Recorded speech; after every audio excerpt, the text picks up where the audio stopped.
Mesdames et messieurs, bonsoir, bienvenue dans Fait marquant, votre émission qui donne la parole aux acteurs, aux témoins d'événements remarquables. En 2012, le Mali fait face à une crise sécuritaire inédite qui a déstabilisé le socle politique et institutionnel de notre pays. 8 ans plus tard, la pandémie du Covid-19 est venue s'ajouter à un contexte national à la fois difficile et compliqué. Aujourd'hui, nous allons parler des enjeux de la crise sécuritaire et sanitaire pour notre pays. Pour en parler, nous recevons Dr Bakary Toumanian. Il est sociologue spécialiste en santé publique internationale. Il est le promoteur de l'école des hautes études en santé publique. Il est aussi co-auteur de l'ouvrage scientifique intitulé Santé mondiale, épidémie, société, économie politique au Sahel, regard croisé sur la Covid-19. Monsieur Toumanian, bonsoir. Bonsoir. Merci d'avoir accepté notre invitation. C'est moi qui vous remercie. Merci bien. Docteur, en 2012, le Mali s'écroulait sur l'avancée des terroristes.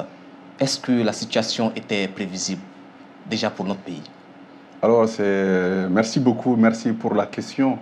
Mais justement, avant de parler de la crise sécuritaire de 2012, je constate que sur l'espace médiatique, Oui, très souvent, les médias sont intéressés par la crise. tout à fait. Mais les médias ne se demandent jamais quels sont les phénomènes sociologiques, politiques, économiques et tous ces phénomènes qui contribuent à l'émergence d'une crise. C'est vrai, depuis plusieurs années, j'ai essayé de ce qu'on appelait de travailler sur une thématique qui me semble centrale, l'émergence des phénomènes et la décadence des phénomènes. C'est-à-dire que quels sont les phénomènes émergents dans une société et quels sont les phénomènes qui disparaissent. C'est assez intéressant. Donc, une fois qu'on se dit cela, et puis aussi l'expérience dans mon pays en tant que consultant, j'ai beaucoup travaillé au Nord, auprès des organisations internationales, auprès des agences de développement, pour comprendre les conséquences liées aux crises, n'est-ce pas? Mais avant de parler de 2012, de mon point de vue, il faut se demander quels sont les éléments qui font qu'une crise émerge. D'accord? Donc, à partir de 2012, vous avez plusieurs choses qui se passent. Vous avez la question libyenne, et il y a un auteur assez célèbre, Gerard Damon, qui dit qu'en fait, quand on analyse les crises, on pense toujours qu'une crise est liée à un phénomène extérieur. Mais il y a toujours un élément intérieur qui va être le point central pour qu'une crise prenne. D'accord? Donc, cela veut dire qu'au sein de la société malienne, il y avait des choses qui n'allaient pas au niveau communautaire, au niveau ethnique, au niveau politique, au niveau sécuritaire. Donc, quand on conjugue ces deux choses-là, forcément, on aboutit à ce qu'on appelle la crise de 2012. Est-ce que ces crises étaient prévisibles? Je pense, si on avait fait une analyse fine, si on avait essayé de détecter les signaux faibles, ce que j'appelle les signaux faibles, ça c'est le rôle des sociologues, aussi, ça nous permettait d'analyser les choses dans la durée, donc de dire attention, il va y avoir un problème qui va émerger. Si on ne fait pas attention, ça va donner la crise de 2012. Parmi donc, ces phénomènes, oui, ces analyses fines, à quoi précisément on pouvait s'intéresser? Vous avez évoqué un certain nombre de problèmes ethniques, communautaires, politiques. Est-ce que vous pouvez nous dire exactement quels étaient, c'est-à-dire ces problèmes-là qui pouvaient vraiment être des signes précurseurs de cette crise de 2012?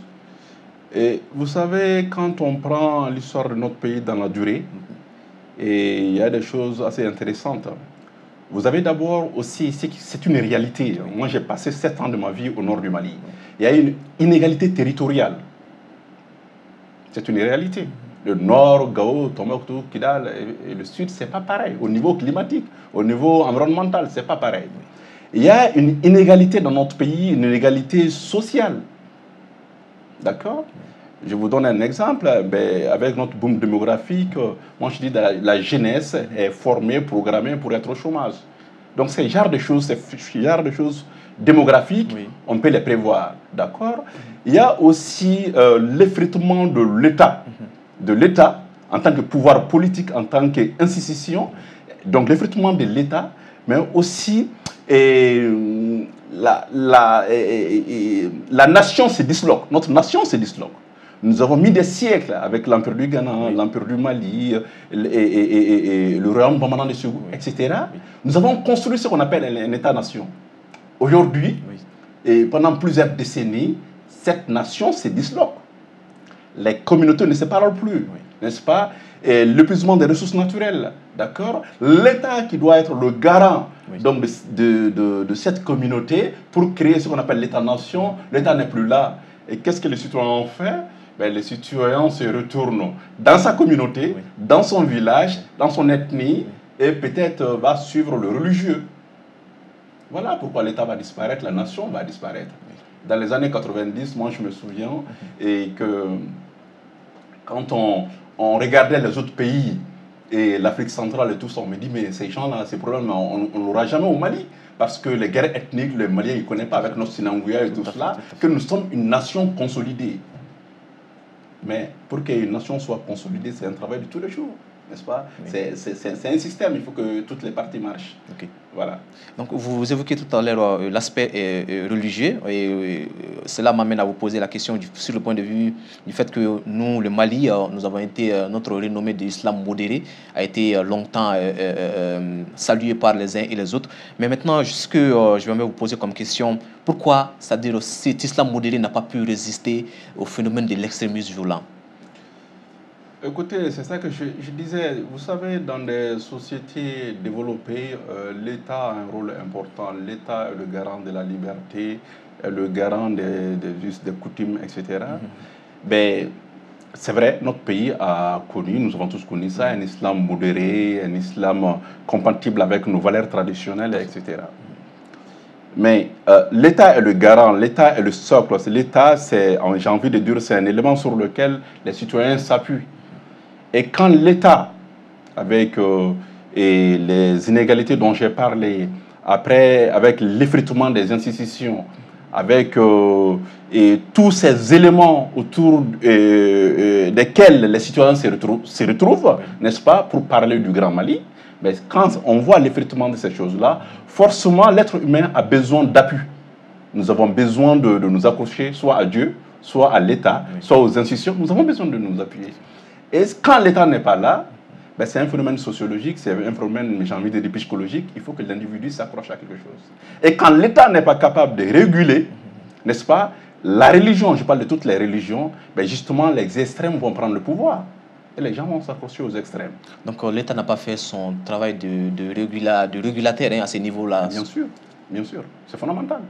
Quand vous regardez l'histoire depuis les années 60 jusqu'à nos jours, effectivement, il y a eu des périodes où ça allait mieux, mais de plus en plus, on a vu que ces dernières décennies, et j'ai envie de dire, je vais dire un gros mot, tout fout le camp. Tout à fait. Tout fout le camp. Donc c'est pour ça que je dis que moi, je m'intéresse aux phénomènes qui émergent, aux phénomènes décadents. C'est assez intéressant. Donc ça nous permet d'avoir le changement comme le socle, comme repère, et de voir quelle est la dynamique des sociétés. Au niveau politique, au niveau sécuritaire, au niveau communautaire, donc de comprendre comment une société bouge. Et l'idée, ce n'est pas de dire que c'est bien ou c'est mal. Là, ce n'est pas mon propos. C'est de dire, mais attention, il y a des signaux faibles, si on ne fait rien, il y a une crise qui va s'éclater. Et là-dessus, nous avons écrit un livre assez intéressant sur le changement climatique, paix et résilience au Mali. C'est un livre qui est disponible chez l'Harmattan, où nous expliquons ces phénomènes-là. Il y a une crise sociale, il y a une crise idéologique. Avant, nos aînés s'accrochaient, ils avaient des idéologies. Ils avaient des idéologies, ils croyaient à l'État, à la nation et au pays, donc ils avaient des valeurs. Aujourd'hui, notre jeunesse, nous n'avons pas d'idéologie à défendre. On n'a rien. Pas du tout. D'accord. Est-ce que dans vos analyses, dans vos ouvrages, est-ce que vos ouvrages sont lus par c'est-à-dire les tenants du pouvoir? Est-ce qu'ils lisent en réalité, parce que c'est eux qui doivent mettre en fait vos propositions en œuvre, est-ce qu'en réalité ils lisent ce que vous produisez? Non, il y a un premier ministre malien qui disait quelque chose. Il disait qu'au Mali, le problème est que chacun essaye de quitter sa zone de confort et essaye d'aller sur un autre secteur qui n'est pas son domaine. Et moi, j'essaie d'éviter cela. Notre rôle, c'est de réfléchir en tant que chercheur, en tant que consultant, c'est de réfléchir sur les maux de notre pays. La mise en œuvre, c'est pas nous. Effectivement, il peut y avoir des lobbies, des cercles qui peuvent prendre nos idées, les transformer en action. Là, ce n'est pas mon rôle, c'est le rôle du savant et le politique. Ok, avançons. Et maintenant, cette crise a failli prendre une tournure intercommunautaire, surtout précisément au centre de notre pays. Cela remet-il en cause notre modèle de société qui n'est pas visiblement invulnérable à ces tentatives-là? Parce que c'était le centre de notre pays, les différentes communautés vivaient en harmonie. Mais nous avons vu dernièrement, avec l'avènement des terroristes, ils ont voulu instrumentaliser un peu les différentes communautés pour en venir à un conflit intercommunautaire. Est-ce qu'en réalité, notre société n'est pas invulnérable à ces phénomènes-là? Et l'approche que je défends, c'est une approche complexe. Et ce que Edgar Morin appelle la théorie et la méthodologie de la complexité. Si, une fois encore, si nous sommes l'espace médiatique, on va dire c'est un affrontement communautaire, on va dire c'est telle ethnie contre telle ethnie. Ça, c'est l'aspect peut-être qui intéresse aux médias, c'est la partie visible de l'iceberg. Mais chercheur, c'est pas ça notre souci. D'accord? Pour comprendre ces phénomènes qui se passent au centre de notre pays, il y a plusieurs éléments à prendre en compte. Quand vous regardez notre pays, moi j'ai fait toutes les régions du Mali. Quand vous regardez notre pays, vous allez voir qu'à chaque fois que vous avez des ethnies, des communautés voisines, en général, il y a des Sinangouya et tout cela. D'accord? Comme par hasard, à un moment donné, ces gens, ils ne veulent plus se voir. Est-ce qu'on peut limiter notre analyse à cela? Est-ce qu'on peut dire qu'en fait, les peuples ne veulent plus voir les Dogons, les Dogons ne veulent plus... Non, je pense que le problème est plus complexe que cela. Donc c'est pour cela qu'il faut aussi, dans notre analyse, intégrer la dimension écologique, la dimension environnementale. Nous sommes dans des zones où les ressources sont rares. Il faut connaître, il faut savoir que le Mali a un taux de démographie, l'un des pays le plus élevé au monde, quoi. N'est-ce pas? Nous avons le taux de fécondité, c'est 6 enfants par femme. D'accord? Oui. Donc il y a une pression démographique sur les ressources. Et quand vous partez au nord du Mali, oui, au centre, vous allez voir qu'avec la raréfaction des ressources, donc les communautés vont essayer de survivre. Et parfois, ces aspects vont avoir des conflits. Maintenant, si on ajoute le phénomène religieux, le phénomène de cooptation avec des groupes armés, donc nous sommes là, nous participons à la construction d'une bombe. Et quand ça éclate, on parle d'une crise. D'accord? Mais une crise ne vient pas comme cela. D'accord? Il y a toujours, et ce que j'ai dit, il faut le voir avec une approche complexe, il y a plusieurs déterminants qui vont s'y combiner et ça va donner une étape décisive. Oui. On parle de crise. Oui. Vous avez parlé aussi de la raréfaction, de tout ce qui concerne les richesses naturelles hautes là. Mais il y a aussi un aspect qui est évoqué par plusieurs observateurs qui est celui de la faillite de l'appareil judiciaire. C'est-à-dire la justice qui devrait être rendue dans ces zones-là n'a pas été rendue comme il le faut. Et cela a créé en quelque sorte des mécontentements au sein des communautés. L'injustice, c'est à tous les niveaux. La justice, ça dépend de quoi? Ça dépend de l'État. Il faut un État fort. Il faut un État qui est capable de trancher. Il faut un État qui est capable de créer ce que j'appelle l'équilibre social. D'accord? Quand ça ne va pas, les plus faibles ont recours à l'État. Il faut que le système fonctionne de telle sorte qu'il y a des recours, n'est-ce pas? Et que les citoyens n'ont pas le sentiment qu'il y a une classe qui est privilégiée par rapport à une autre classe. C'est ça qu'on constate au Mali. Nous avons des systèmes à 2 vitesses. Nous avons une école à 2 vitesses, l'hôpital à 2 vitesses. Je peux vous citer... Voilà. Voilà. Et donc, je pense que c'est pour ça que, pour moi, le rôle de l'État est fondamental. L'État doit jouer son rôle, oui, n'est-ce pas, de régulateur, voilà, que l'État ne doit pas, ou d'autres institutions ne doivent pas prendre la place de l'État. C'est ce qui se passe dans notre pays aujourd'hui, et c'est dommage. Pour moi, la religion est quelque chose de privé. Okay. C'est privé. Donc, quand nous voyons l'émergence sur la scène politique et d'autres organisations, ça crée des disparités. Et ça a des conséquences sur les communautés. Très bien. Maintenant, l'armée, c'est ce qu'on appelle, tout le monde appelle maintenant une montée en puissance de l'armée ces derniers temps. Mais au-delà de ça, est-ce qu'il ne faut pas faire en fait d'autres propositions de solutions pour vraiment finir avec l'extrémisme violent? Est-ce que nous pouvons réussir la lutte contre l'extrémisme violent uniquement avec la force? Déjà, je dis le rôle de l'État est central. L'État doit travailler de telle sorte que les extrêmes n'émergent pas. Dans tous les pays, il y a des extrêmes politiques, des extrêmes à tous les niveaux. D'accord? Et l'armée quand vous regardez aussi l'histoire de notre pays est une grande nation, un grand pays avec la place de l'armée. L'armée est au centre de notre histoire. D'accord. Au-delà de ça, quand nous prenons, depuis l'Empire de Ghana, l'Empire du Mali et tout cela, nous savons que notre pays a formé des grands hommes, des grands guerriers. D'accord. Notre armée, je pense, tire son origine de là. D'accord. Mais à un moment donné, de mon point de vue, l'armée elle-même a été instrumentalisée au niveau politique. D'accord. Un militaire, c'est un militaire. Oui. D'accord. Il a la vocation de défendre son pays. D'accord. Et il faut que les institutions travaillent. Il faut que l'organisation militaire travaille de telle sorte que l'armée soit une armée impartiale, n'est-ce pas, qui concourt, qui travaille pour le bien-être du pays. C'est un constat, c'est une réalité. Aujourd'hui, cette armée est en train de donner, en tout cas de développer la fête patriotique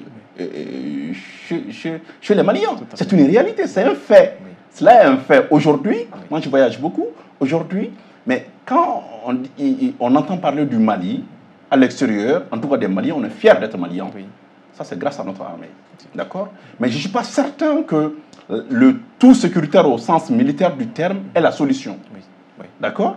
Je ne suis pas sûr du tout. Il y a des États, il y a des nations qui sont en guerre, il y a plusieurs décennies. Donc pour moi, le tout militaire n'est pas la solution. Il faut une combinaison de plusieurs éléments. L'aspect social, et la question économique, la question écologique, l'inégalité territoriale. Donc je pense que si nous essayons de conjuguer tous ces phénomènes-là, nous arrivons à résoudre notre problème. Une crise n'est jamais liée à un seul phénomène. Donc l'armée n'est pas la seule solution. Okay. Il faut, n'est-ce pas, la contribution de tous ces éléments que je viens de citer. Okay. L'armée n'est pas la seule solution. Et là, on va directement aller à l'autre aspect de notre thématique, qui est l'aspect sécuritaire. Le Mali, comme à l'instar de tous les autres pays du monde, a été frappé par ce qu'on appelle la pandémie de Covid-19. Docteur, je m'avais vous demander, est-ce que notre pays était prêt sur le point de vue appareil sanitaire à faire face à une telle pandémie?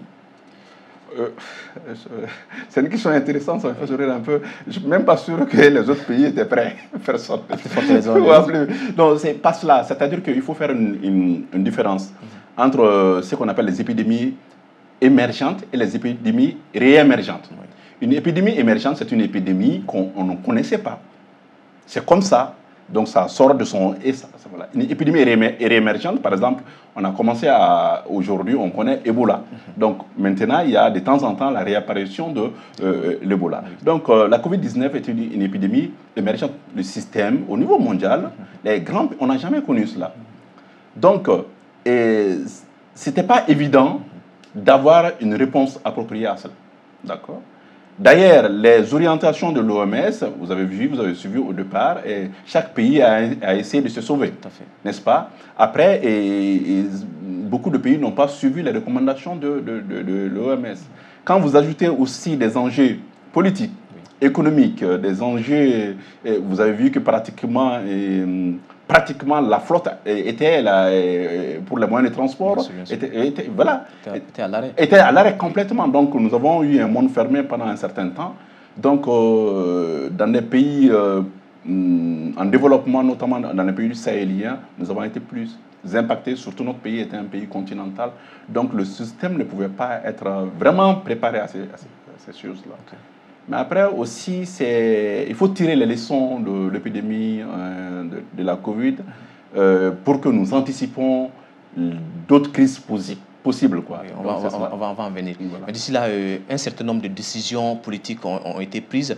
Est-ce qu'en réalité, c'était des décisions appropriées comme le confinement, comme la distanciation, pour une société comme la nôtre?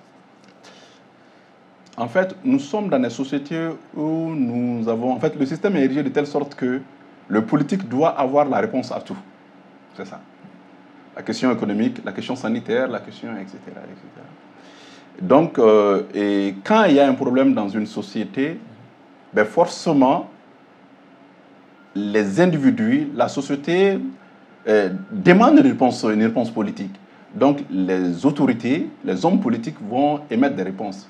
Parfois, ces réponses sont adaptées, parfois, ce n'est pas adapté. Tout à fait. Et en ce moment, je pense qu'il faudra avoir une forme d'humilité quand on est responsable. d'écouter aussi les experts, les orientations des experts.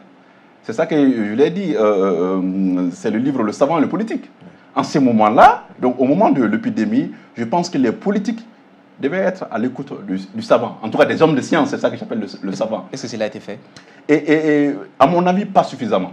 Pas suffisamment, parce que dans la décision, on comprenait, il y avait des préoccupations politiques, de positionnement, d'élection, il y avait beaucoup d'enjeux donc qui biaisaient un peu la décision politique. Donc parfois, ça fait que la réponse par rapport à l'épidémie n'était pas efficace. Okay. Justement, parlant de cette réponse-là, nous avons vu dans un certain nombre de parties de notre pays, il y a eu des soulèvements, principalement à Kayes et à Sikasso, dû au fait que du confinement et autres, là, avec la coupure intempestive et de courant. Est-ce qu'en réalité, cela ne montre pas à suffisance l'inadéquation vraiment de cette mesure-là? Je suis d'accord, en fait, c'est la théorie de la perception du risque. Quelqu'un qui est dans l'urgence aujourd'hui, quand il est en urgence, vous ne pouvez pas lui dire de prévenir une maladie probable, quoi. Lui, son problème, il a faim tout de suite. Oui. Donc, dans 2 jours, dans 5 jours, dans 3 mois, vous allez avoir la Covid. Ce n'était pas la préoccupation des gens. Les gens étaient en mode survie. D'accord? Oui. Donc, vous comprenez, c'est une réaction normale. D'accord? Parce que les gens étaient en situation d'urgence. Donc, quand les gens sont dans une situation d'urgence, je pense aussi qu'il faut des réponses appropriées en ces moments-là. D'accord? Et d'amener et de communiquer de telle sorte que les gens puissent comprendre, ont le temps de comprendre et de changer leurs pratiques. Parce qu'on a demandé aux gens de changer leurs pratiques sans vraiment les expliquer. Et on les a obligés. Et cela ne marche pas, c'est connu. Hein? C'est connu dans l'histoire de l'épidémie, ça ne marche pas. La contrainte, quand vous passez par la contrainte, ça peut marcher un bout de temps, mais les gens n'incorporent pas la pratique, ils n'adoptent pas la pratique. D'accord? Donc, ils avaient d'autres urgences, notamment la question de coupure d'électricité. Le Mali étant sur une économie informelle où les gens doivent vivre du jour au jour. Donc, vous avez vu, beaucoup de concitoyens n'ont pas suivi vraiment les recommandations. Donc, les réponses n'ont pas tenu compte de ces aspects sociaux. Mais est-ce que toute cette situation peut avoir un lien avec ce qui est advenu après le 18 août, avec des manifestations du M5 qui a contribué à la chute du président IPK? Parce que nous avons vu qu'il y avait une série de crises qui s'accumulaient au fil du temps. Est-ce que cela peut avoir un lien, la pandémie du Covid? Je vous l'assure, sans faire de la prédilection, sur une chaîne, hein, je ne vais pas nommer la chaîne ici, mais je dis que notre pays se prépare à un changement, et un changement important. Je pense qu'on n'a pas vu venir. Je l'ai dit, une crise ne vient jamais seule, jamais comme ça. Il y a des signaux faibles qui sont là. Donc, problèmes sociaux, problèmes économiques, questions politiques. Et il y a beaucoup de phénomènes vraiment, la question religieuse. Tous ces phénomènes vont se cristalliser à un moment donné et vont donner à ce qu'on appelle vraiment une crise. Donc, pour les perspectives, pour moi, cela était prévisible et on pouvait s'attendre à cela. Okay. Vraiment. Oui. Maintenant, dans votre étude, l'ouvrage que je viens de citer tout à l'heure, vous avez fait ressortir les effets de la fermeture des frontières de la pandémie. Quels ont été ces effets-là de la pandémie? Alors, la fermeture des frontières, notre pays est un pays continental entre deux. Voilà. Cela veut dire que nous exportons, mais nous importons beaucoup. Oui. Beaucoup. Mais quelles sont les conséquences de la fermeture des frontières? Forcément, quand vous regardez au Mali, on exporte l'or, peut-être le coton, etc. Mais nous importons énormément de choses. On se rend compte aujourd'hui, avec des crises que nous connaissons, la crise en Ukraine et tout cela, que, en fait, le prix de la farine, le riz, les choses augmentent. Donc, une des conséquences, c'est vraiment des conséquences sociales. Les gens n'arrivent pas déjà à vendre et pouvoir acheter des produits qui viennent de l'extérieur, n'est-ce pas? Les Maliens bougent beaucoup, donc ça a joué aussi sur notre économie et sur le bien-être des gens. Et voilà, il y a beaucoup d'exemples comme ça au niveau de la société qui montrent que vraiment ça a eu un impact négatif vraiment sur notre économie, et sur notre communauté, sur nos communautés et surtout dans les zones rurales, surtout vraiment dans les zones rurales. Avec l'avènement de cette maladie, quel changement a été apporté aux pratiques de la société, selon vous? Parce qu'il y a eu le confinement, il y a eu la distanciation, la fermeture des frontières. Est-ce que cela a changé quelque chose dans les pratiques de nos sociétés? En fait, merci beaucoup. Quand on parle de crise, souvent la crise a une connotation négative. Oui. Ah, il y a une crise. Crise économique, crise financière et crise cardiaque. Parce que le mot crise d'ailleurs vient de la médecine. On ne sait pas souvent, ça vient de la médecine. C'est emprunté à la médecine, n'est-ce pas? Donc quand on transpose ça par analogie à la société, on parle d'autres crises. Et ça a mis longtemps, justement, avant que le concept soit opérationnel dans les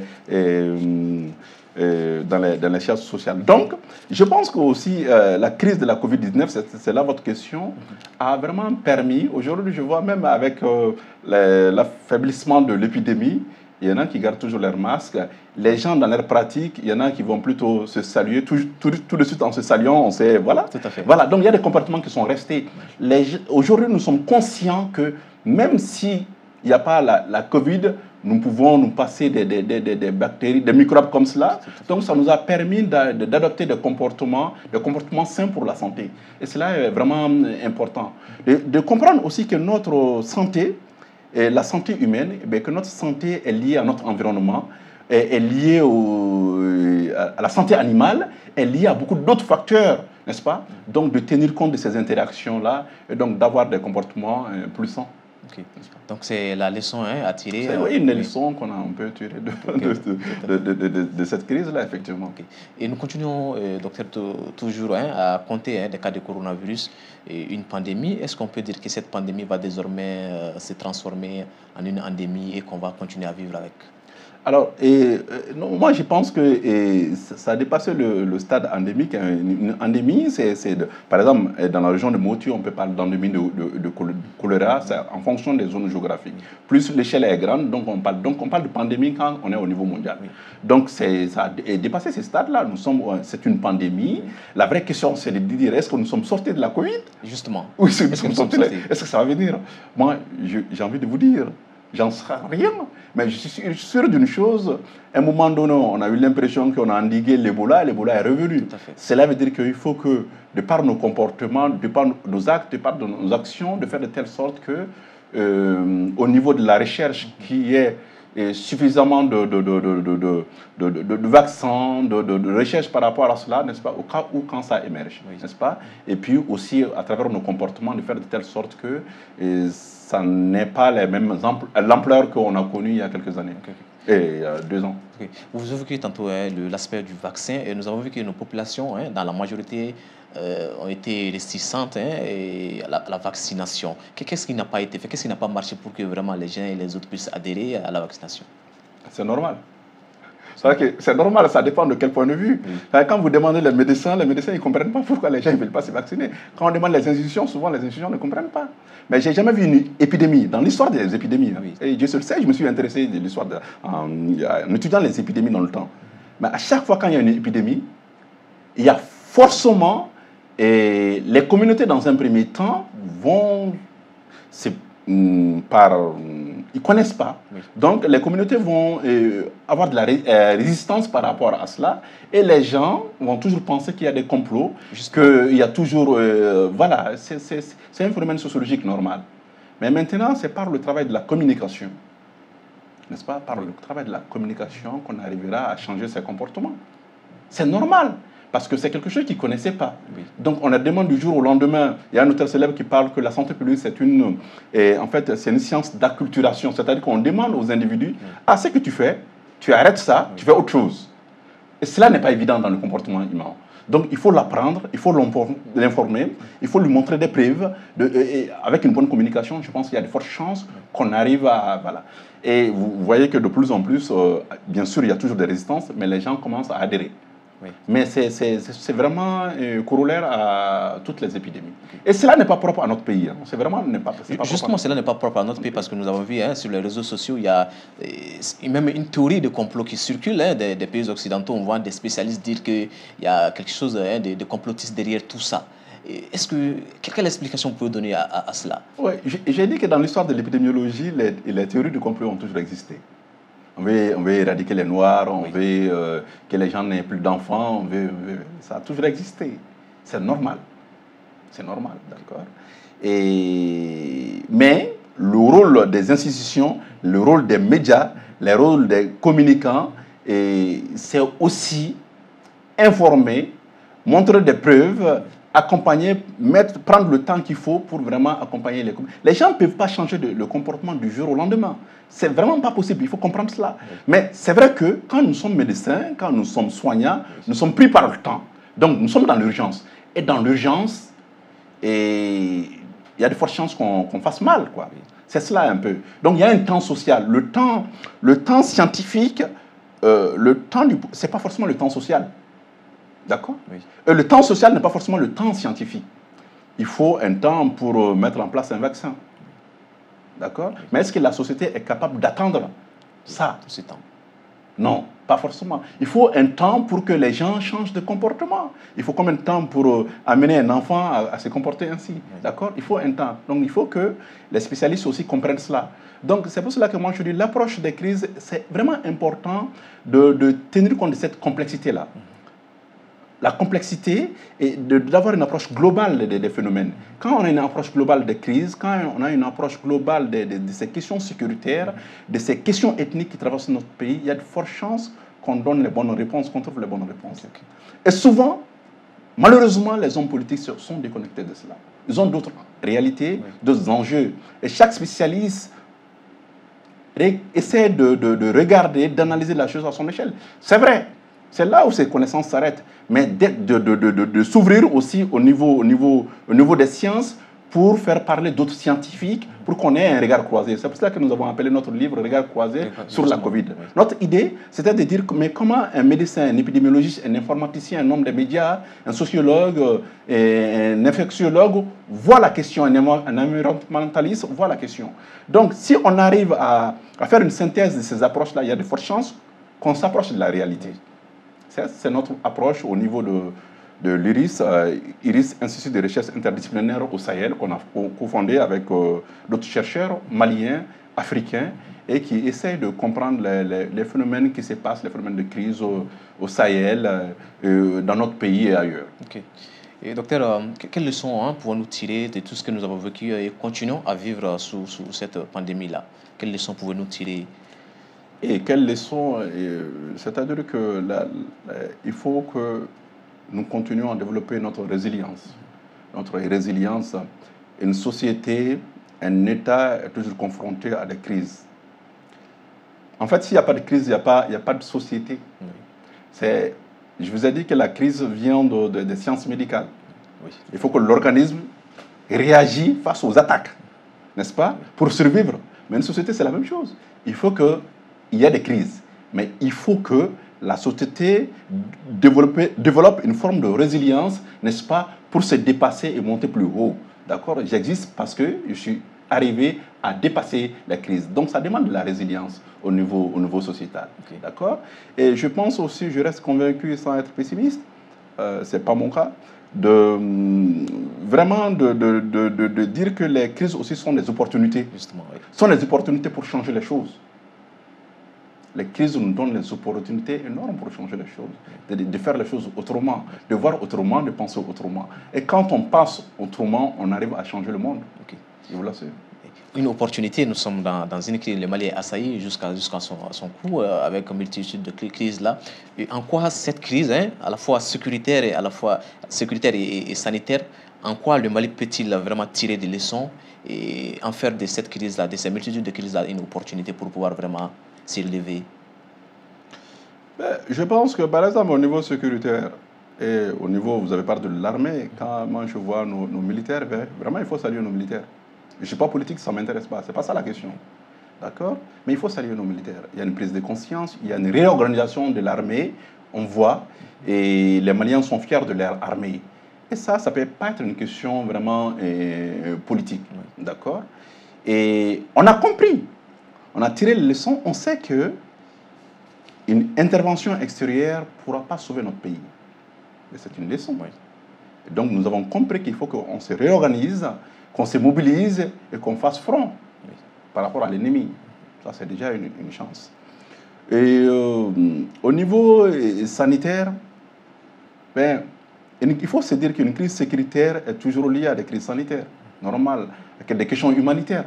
normal, des questions d'insécurité alimentaire, normal, d'accord. Donc, c'est de dire, mais en termes de prospective, c'est-à-dire que dans les années à venir, qu'est-ce qu'on peut faire pour des endroits, des zones enclavées, parce qu'il y en a beaucoup dans notre pays. Quand il y a une crise, comment on va les soutenir au niveau de la sécurité alimentaire, au niveau de la santé, au niveau... en fait, quel mécanisme nous allons mettre en place pour protéger et accompagner nos compatriotes?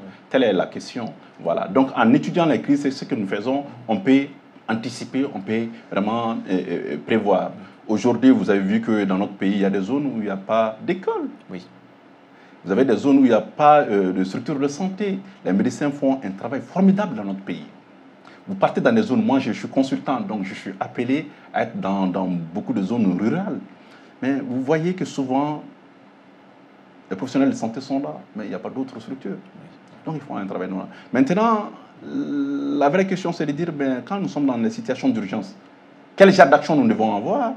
Et une fois que l'urgence, donc la crise est passée, nous sommes en situation post-crise, qu'est-ce qu'on peut développer pour prévenir d'autres crises?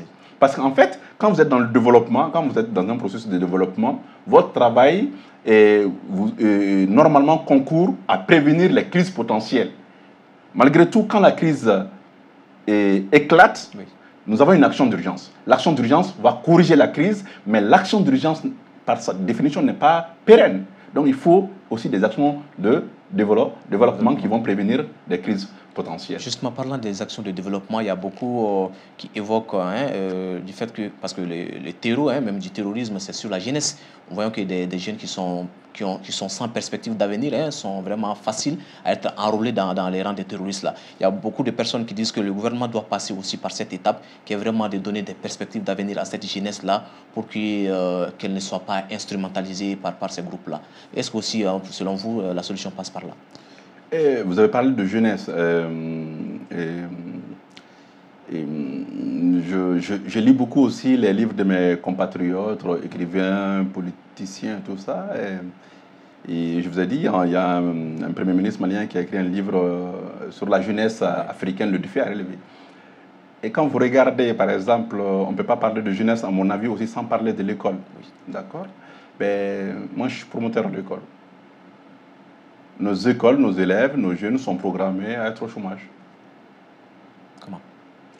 Et nos universités créent des diplômés, créent des gens qui sont programmés à ne pas trouver un emploi. Donc, pour moi, c'est des bombes potentielles.